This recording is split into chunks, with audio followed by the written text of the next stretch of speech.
So good morning, everybody, and welcome students to Trinity College this morning. My name is Marita Karen. I teach here in the School of Education, and this is Dr. Mark Fitzgerald.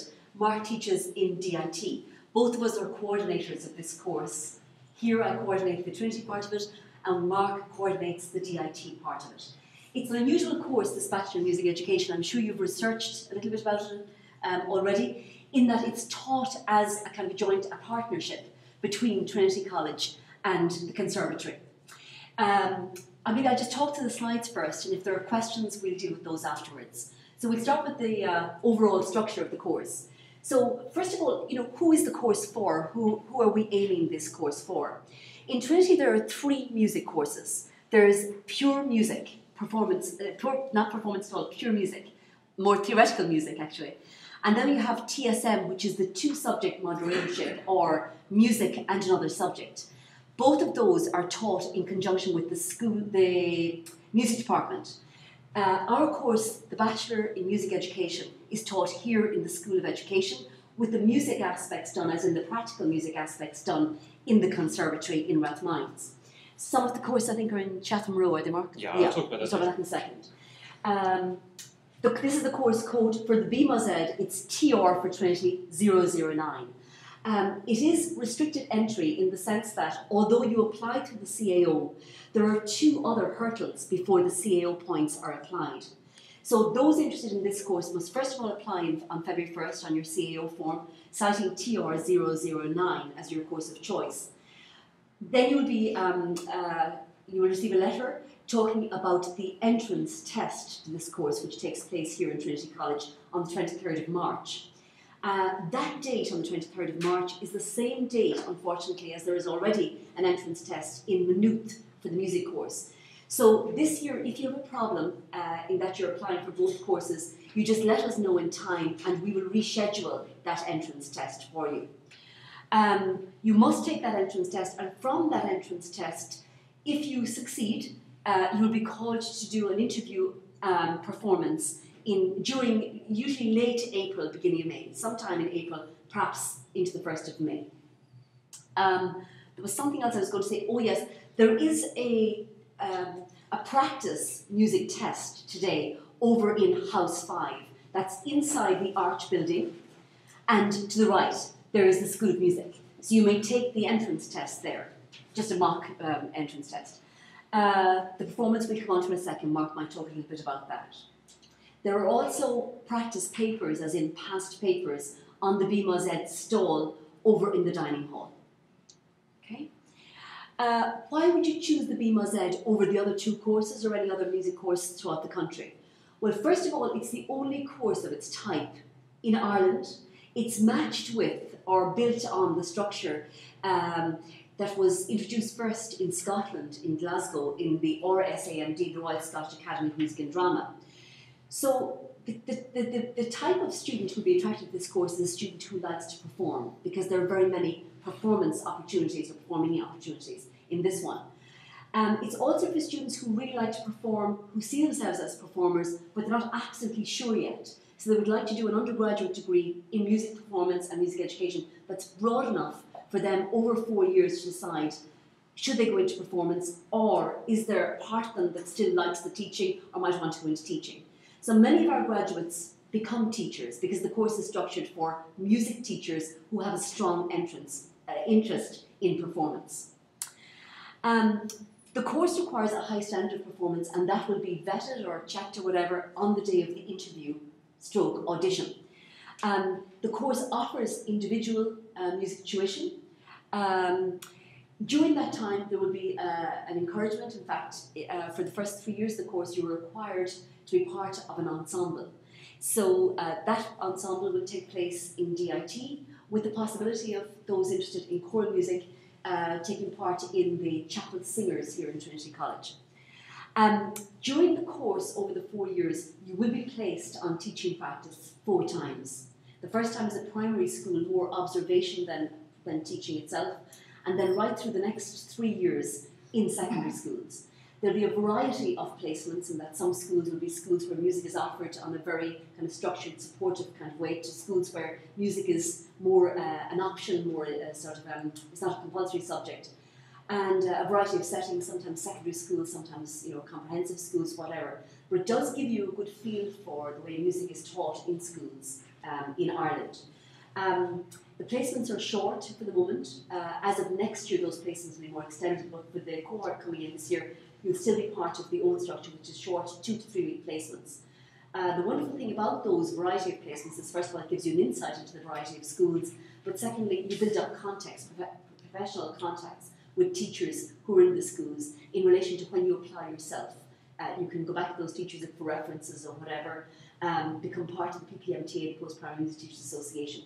So you have the music performance contacts within the conservatory, and then you have the professional contacts out in the community in schools. We do have an Erasmus exchange program. At the moment we run it in third year. So you have the option of spending the first semester in third year, either in Scotland, in our partner institution there, which is the Royal Scottish Academy, or in Hungary, in the Kodály Institute. It's part of the Liszt Academy in Budapest, but this particular course, which is taught through English, takes place in Kecskemét, just outside of Budapest. I did say it's a 4-year course, and it's an honours degree course. Did I go on again with this one? So Mark will talk a little bit about the courses in DIT in a second, so I just have them up there just for your, you can have a look at them. I might talk about the education courses, a sample of which take place here in Trinity College. Because the course is a professional course, in the sense that at the end of it you're a professional teacher, a secondary school music teacher, the Teaching Council requires that the courses that you take as undergraduates are the same type of courses that the old HDIP, or now it's called PDE, Postgraduate Diploma in Education, students take in order to qualify to be professional teachers. And they are sociology, psychology, philosophy, history of, and I suppose assessment, all those kind of things. So those courses take place here, where you're integrated with the students who are doing the 1 year at the moment, going on to 2 year in the future, postgraduate course. And then in addition to that, you have practice of music education, where you learn to prepare for classroom experience in February, in March, and in September, from second year on. So I think that's about all I'd say about that for the moment, because you can ask me some questions about that later on if there's anything you want me to clarify. The bottom here is some pictures of our students who are qualifying this year. They're graduating next week. They're last year's 4th years. There are lots of opportunities for performance both within the Academy, DIT, and also here in Trinity. And this was a series of lunchtime concerts that took place here in their final year, where they played for staff members across Trinity, not just in the School of Education. That's just a little bit more about applying for the course. So it's just the CAO application, and then the various aspects of the test, which, if you have time today, I would recommend you look at over in House 5 when they have the mock test. So there's an oral paper, general knowledge, rudiments of music, and an essay. As I said, the papers are on our stand. You can go over and pick them up. You can also download papers from the website. If you go into the BMOZ website, Trinity College, it will link with House 5. It will tell you where to get those papers, download them and have a look at them. They're very important because that's the first stage of the application process. And then during the interview you have the audition, which is a holistic appraisal of your instrumental standard, followed by then a sight review test in your instrument, and then later on an interview. Really the purpose of that part of the application process is for us to assess your suitability for the course. Because much as you might love to run a course, it's important for us to say to you at that point, we're not sure that at the stage you're at right now, we will be able to stand over the fact that you're ready to go into third level music course, and that you also will be ready in 18 months to stand in front of a class of secondary school kids and teach them. So it's really assessing your suitability for the course at that point. This is our website, which you can go to www.tcd.ie/education, and then into music education. And this is the DIT website, which Mark will talk to you about in a second. This is just a picture of some of our students on Erasmus in Hungary. These are the students who qualified this year. And that one was taken, as you can see, at a market in, I think it's either Budapest or Kecskemét. And that's just a variety of what our students were involved in at the moment. On the right-hand side there, top playing the harp, is an Erasmus student from Scotland. And she gave a concert here, a lunchtime concert here last Monday, talking to us about Scottish music and what she's doing with Scottish music to make it more contemporary. And these guys here played along with her. At the end on the right-hand side, you see Brian Dungan, a second-year student. So although, again, he's going to be a wonderful teacher, I've no doubt about that, he is at the moment part of a mentoring scheme with the orchestra. And beside him then is a fourth-year student from DIT, and that's Aisling Deavy. Again, she's finishing this year, and also a very keen instrumentalist involved in the mentoring scheme in DIT, and both of them played last night in the concert hall. To the left, you see here a poster. I'm sure, maybe didn't do junior cert music, but if you've done junior cert music, you might have studied Ralph Martell's Streets of London for the junior cert, and those on the junior cert programme. He was here speaking Thursday night, and he's doing some research with us as a musician who's come to the end of his life and who didn't really get music education in school. So he spoke to us. He started a series of conversations we're having with composers, songwriters, musicians on how they acquired their music. And that's really better, helping us to better understand how students in secondary school respond to music. What kind of music is meaningful for students in secondary school? So the course is research-led at every level, and we try to keep up with current trends in music education so that we don't fossilise in what we're offering. And then you see that the next Monday here, the musical lunchtime, that's another group of, who's performing? Oh yes, third-year students. And they just sent me that poster, and I put it up there for you for today. They're playing this Monday on the 3rd of December, and then that will finish on the 10th of December with all the students of this particular year group taking their music out onto the street, and they're doing a kind of interactive carol service. No, I shouldn't say service, carol concert, just in the tunnel coming into Trinity, in the hope of including people in the broader community in the music that's being made in the Academy DIT in Trinity. It's kind of like an outreach thing. That was last year's series, and on top again, just an idea of what the students do with their time here. So if you have any questions, maybe we'll hold them for the end. I'll hand over to Mark now, who'll tell you things about the DIT, drama conservatory part of the course. Thanks, Marita. So, as Marita said at the beginning, essentially, if you do this course, half of what you do takes place here in the education department in Trinity, and then the music half takes place in the Conservatory of Music. So, the conservatory uses 3 buildings, essentially, in sort of close proximity to Trinity for the music course. First of all, there's Chatham Row, which is just at the top of Grafton Street, and that has a number of practice rooms. It also has a concert venue, the McCann Hall, so it's used for recitals and so on. Also, you may find, if you're on the course, you may have your individual lesson in this particular building. As well as that, there's our building in Rathmines, which has a theatre, a music technology centre, a black box theatre, a load of practice rooms, and also the lecture rooms, and that's where the academic music lectures would take place. So students on the course would be sort of shuttling between these 3 venues during the week. We also have the Gleeson Theatre in Kevin Street, midway between those 2 buildings, and that's used for concerts, opera productions, drama productions, and that's a photo from one of the recent opera performances in the theatre.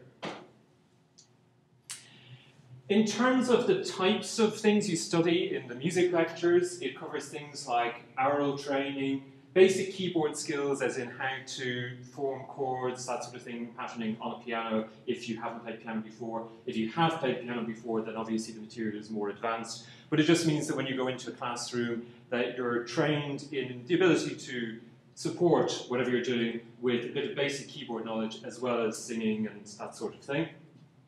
Harmony and counterpoint, and later on, if you wish, you can go on to free composition. History of music, Irish traditional music.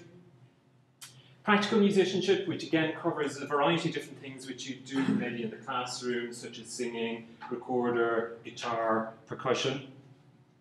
Conducting, both choral conducting and instrumental groups as well, because again, if you're in a school, you might end up conducting, say, a school choir or a school orchestra or something like that, and music technology. Also, as part of the BMOZ course, you get your individual instrumental or vocal tuition. That is part of the course, it's not something you can do separately. And so you take your lessons within DIT, or if you're already a student in the academy, you can retain your teacher in the academy because of the partnership between the 3 institutes. Also, you have individual sessions with a repetitor, so if you're a non-pianist, you'll have an accompanist whom you'll work with throughout the year, and you'll have separate sessions with that person.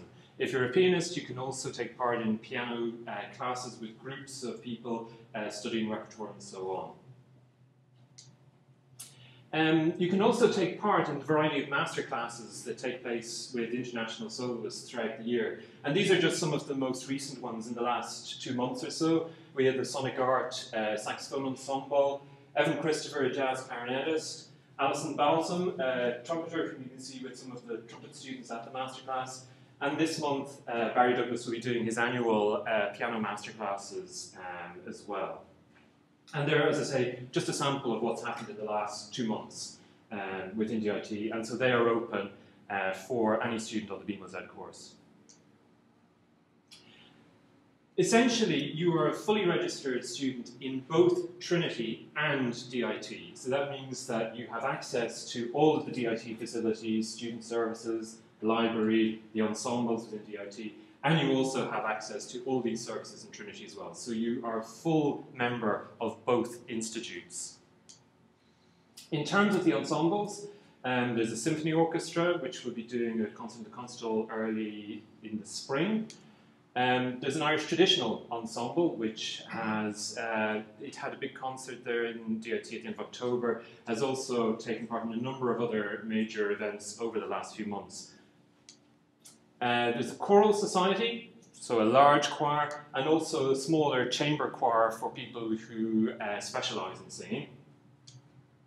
There's a saxophone ensemble, there's a big band, an early music ensemble, and they're just some of the different groups that you get to take part in as a student on this course. Also, the thing about this course is its primary aim is to educate you so that you can become a teacher in a secondary school.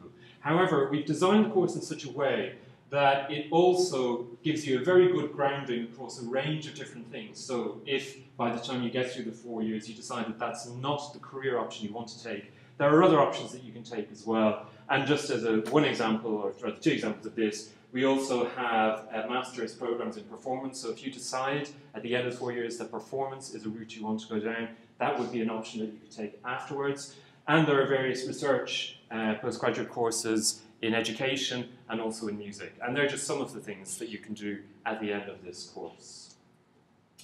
So, if there are any questions for either or both of us, this is the time to ask. Good. I was just wondering, even with the audition, does that add any points onto your leaving cert? Or? No, that's not the way it operates at the moment. Essentially, it's just a selection process. So after the audition interview, you will get a letter which will tell you whether or not you have been theoretically accepted, and after that it depends on the points. With regards to the entrance exam, what would that cover? I think the best thing for that would be to have a look at the papers which we have over in the stall, and then to go over to House 5. Would you have any problem finding that? Well, it's in Front Square. Front Square, yeah. And go over there at 1 o'clock because they will demonstrate the exam for you. So I think that would be very important. But if you go straight to the dining hall afterwards to actually pick the sample of the paper, yeah, you can see. But it's a mix of things. It has some oral tests, and it has some kind of general knowledge stuff, and general music theory. Yeah. It's quite broad and generalised. And then there's one other part to it. Those who apply for TR009 are asked to write an essay.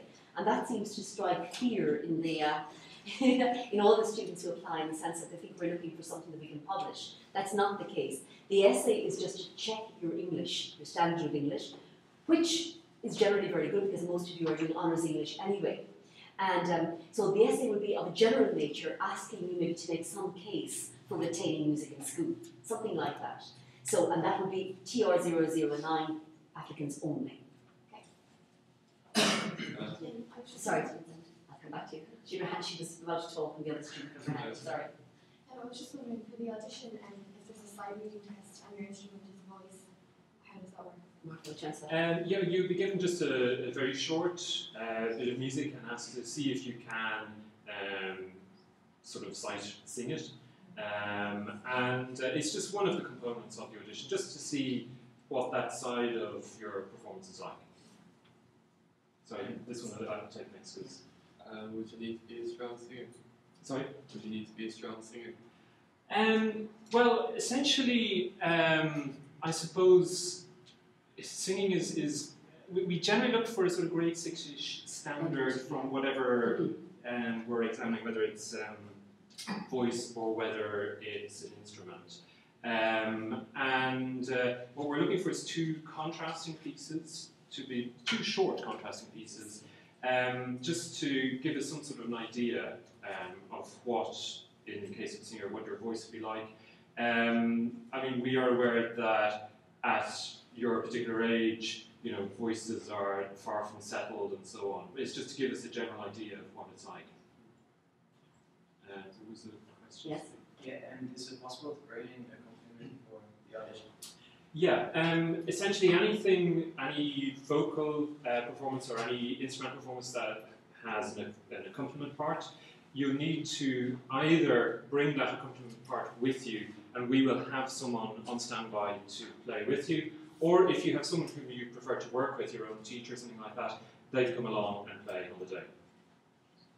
If you have more than one instrument, do you have to choose one of them, or do you have to? You need to indicate which one you want as your principal study, as in which one is going to be the instrument which you take as your official instrument, which one is studied as part of the course, in other words, and which you get free tuition fees for. And so we do need an indication of that. If, however, you play two instruments and you wish to study a second one, I mean, that is also an option. But at the end of each year when you're examined, it will be in your principal instrument rather than in both. Just one other thing can I say here, just after that question. I forgot to say to you when I was doing my part of the talk here, that in final year, students are asked to major in one aspect of musicianship, either performance or composition, or in research in thesis writing. So in the real old days, there were two instruments that were taught as part of this course. It's now down to one in terms of the music lessons are paid for as part of the fees for one instrument only. And that's why it's very important that at audition, you know, if you are a person who plays two instruments, that you state what your main instrument is. And the second thing is that we used to have a second arts subject in first year as part of this course. That's no longer a requirement of the Teaching Council. But in fourth year, we ask students to take a second pedagogy. And that is, if there is a subject at Leaving Cert that you're really very good at, like maths or English, but you decided to study music, when you come to fourth year in this course, you are asked to pick a second subject. And during the year, you're taught how to teach that second subject. You're not qualified in it, but when you go for interview for a job, you can say to your principal whoever is interviewing you, I have done the pedagogy or the teaching or the methodology of religion or maths or whatever it is in the course. It just gives you an extra string to your bow when you're applying for teaching jobs. Sorry, somebody else? Yeah. Just on the course, is it all like mainly classical music or is there? Yeah, a lot of the focus is on classical music. So the music history part would be looking at classical music over the last few hundred years. There's also, in the first 2 years, a module looking at Irish traditional music. And in general, the tuition is angled at one of those. We did have recently a student who, when she was trained as a classical singer, but in her final year performance decided to take jazz as her choice of repertoire. So there are certain flexibilities, but the emphasis in the academic part of the course is essentially in classical and also in Irish traditional.